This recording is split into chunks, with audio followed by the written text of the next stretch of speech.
बहुत बड़ी डेवलपमेंट हुई है इंडिया के अंदर। नरेंद्र मोदी एक बड़ा इलेक्शन जो है वो जीत रहे हैं और इस वक्त प्राइम मिनिस्टर मोदी का जो कोलिशन ग्रुप है वो बड़े आराम से बिहार का वोट जो है वो जीत रहे हैं। इस इलेक्शन को भारतीय वजीर आजम नरेंद्र मोदी के लिए एक बड़े चैलेंज के तौर पर देखा जा रहा है। मेरी तरफ से सात सलाम, एहतराम और मुबारकबाद।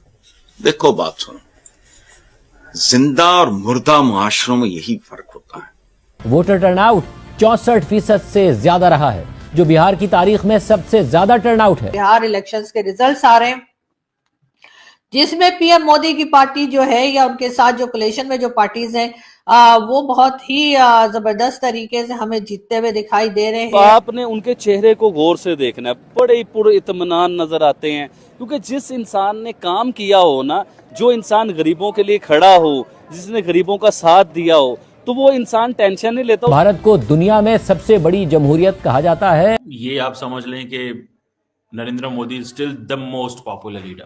पूरी दुनिया में पाकिस्तान का मजाक उड़ना शुरू हो गया है, लेकिन पब्लिक जो थी वो अपने दिमाग से सोचती है, पब्लिक अपने हिसाब से चलती है। तो ये एक बहुत अच्छी बात जो कि मुझे भारत की लगती है। दुनिया में हमारी बदनामी हो रही है, दुनिया में हमारी जिल्लत छप रही है। बिहार का मैंडेट जो है ये बड़ा क्लियर है। बहुत बड़ी डेवलपमेंट हुई है इंडिया के अंदर।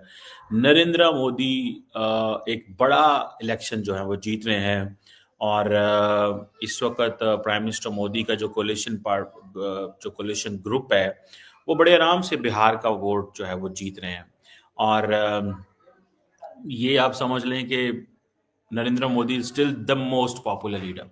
और बिहार जो है इज क्रूशल बिकॉज ये इंडिया की थर्ड मोस्ट पॉपुलर स्टेट है। तकरीबन 130 मिलियन लोग हैं यहाँ पे, जितना पंजाब जो सूबा है हमारा, इतना कोई ये पूरा ये एक स्टेट है।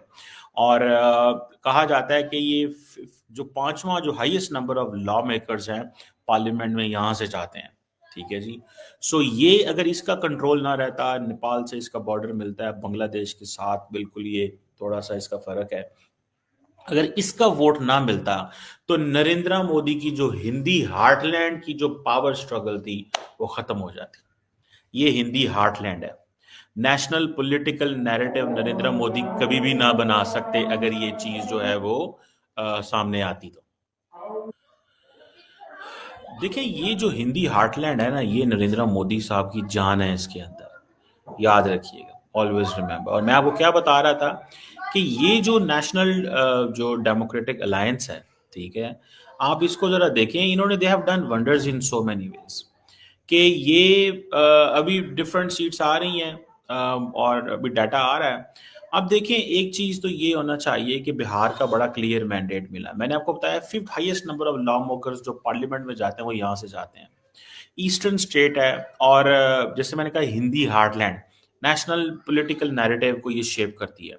और ये मोदी साहब का जो नेशनल डेमोक्रेटिक अलायंस कोलिशन है ये बड़े आराम से वो जो 122 सीटों वो कर सकता है। ठीक है जी। और इसका मतलब पता है क्या है कि ये 70 और सीटें ले रहे हैं लास्ट इलेक्शन से, 70 और सीटें ले रहे हैं। बिहार का मैंडेट जो है ये बड़ा क्लियर है। मोदी साहब की जो भारतीय जनता पार्टी है वो दे आर गोइंग अप। ठीक है जी। और नाउ जो डेवलपमेंट है वो आइडेंटिटी के ऊपर कर रहे हैं। ठीक है जी। अब वो कहते हैं कि गुड गवर्नेंस चाहिए। सो मोदी साहब जो हैं उन्होंने बिहार के अंदर अपना ये जो कोलिशन शेप किया, उसके अंदर देन वो आप समझ लें कि वो अपनी गेम कर गए। ठीक है जी। ये समझ लें, ये आप समझ लें कि वो भी, क्या नाम था उनका यार, जो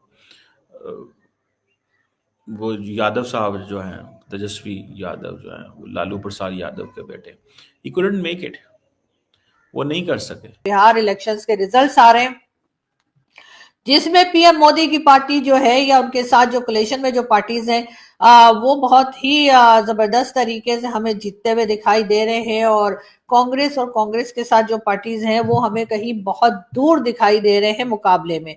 यानी कि जो मार्जिन है दोनों के दरमियान वो बहुत ज्यादा है। और जो कह लीजिए जो बीजेपी और उसके साथ जो पार्टीज हैं वो एक काफी बड़े मार्जिन से जो है बिहार इलेक्शंस में जीतते हुए साफ दिखाई दे रहे हैं। ये और बात है कि राहुल गांधी ने और उनकी पार्टी ने हर तरह से कोशिश की, कभी बताने की कि कभी वोट चोरी का इल्जाम लगाया, कभी कुछ और कहा, कभी किसी मॉडल को लेकर आ गए और कहा कि जी ये ब्राजीलियन मॉडल है और ये भारत में वोट डाल रही थी।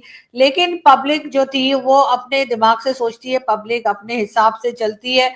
तो ये एक बहुत अच्छी बात जो कि मुझे भारत की लगती है कि कम से कम वहां पर इलेक्शन में या इलेक्शन के दौरान जो है कोई इस तरह का काम नहीं होता जो पाकिस्तान में होता है कि जी मैंडेट किसी और का है और हुकूमत किसी और को मिल गई है। तो वो चीज बहरहाल भारत में नहीं होती है और शायद यही वजह है कि हम वहां पे इलेक्शंस को काफी साफ, शफाफ और क्लियर जो है इलेक्शंस को देखते हैं। इस वक्त भी बिहार के इलेक्शंस में बहुत इससे पहले बहुत ज्यादा शोर मचाया गया, बहुत प्रोपेगेंडा किया गया या बहुत ज्यादा कोशिश की गई कांग्रेस की तरफ से कि किसी तरीके से बीजेपी और उनके साथ जो पार्टीज हैं उनको किसी तरीके से लेट डाउन किया जाए और पब्लिक को बताया जाए कि भाई ये तो ना कोई काम करते हैं और साथ ही साथ वोट चोरी करते हैं। लेकिन लोगों ने इनकी बात का भरोसा नहीं किया और जाहिर है कि वो भारत में लोग जो है वो इस चीज में जरूर आजाद हैं कि वो कहाँ वोट देना चाहते हैं, किसको देना चाहते हैं या किसको पावर में लाना चाहते हैं। तो इसीलिए एक बार फिर हमने देखा कि आज जो रिजल्ट्स आए जिसका इंतजार ना सिर्फ हिंदुस्तान में बल्कि पाकिस्तान में भी बहुत जोर शोर से किया जा रहा था और बहुत से लोगों का ख्याल था कि शायद राहुल गांधी जो कैंपेन चला रहे हैं, राहुल गांधी और उनकी पार्टी जिस तरीके से बात कर रही है, सोशल मीडिया पे जो कुछ दिखाई दे रहा था उसको देखते हुए कई लोगों का ख्याल था कि शायद जो है वो बीजेपी नहीं जीत पाएगी या पीएम मोदी की पार्टी जो है वो हार जाएगी और या अगर जीत भी गए तो काफी टफ किस्म का कंपटीशन होगा और नेक टू नेक जिसे कहते हैं कि इस तरह से कोई कुछ चल रहा होगा। लेकिन ऐसा कुछ होता हुआ हमें दिखाई नहीं दिया। एक बहुत लंबे मार्जिन से जो है वो बीजेपी और उनके साथ की जो पार्टीज हैं वो जीतती हुई दिखाई दे रही हैं। अभी तक जो रिजल्ट्स हमने देखे इंडियन टीवी चैनल्स पे जो आ रहे हैं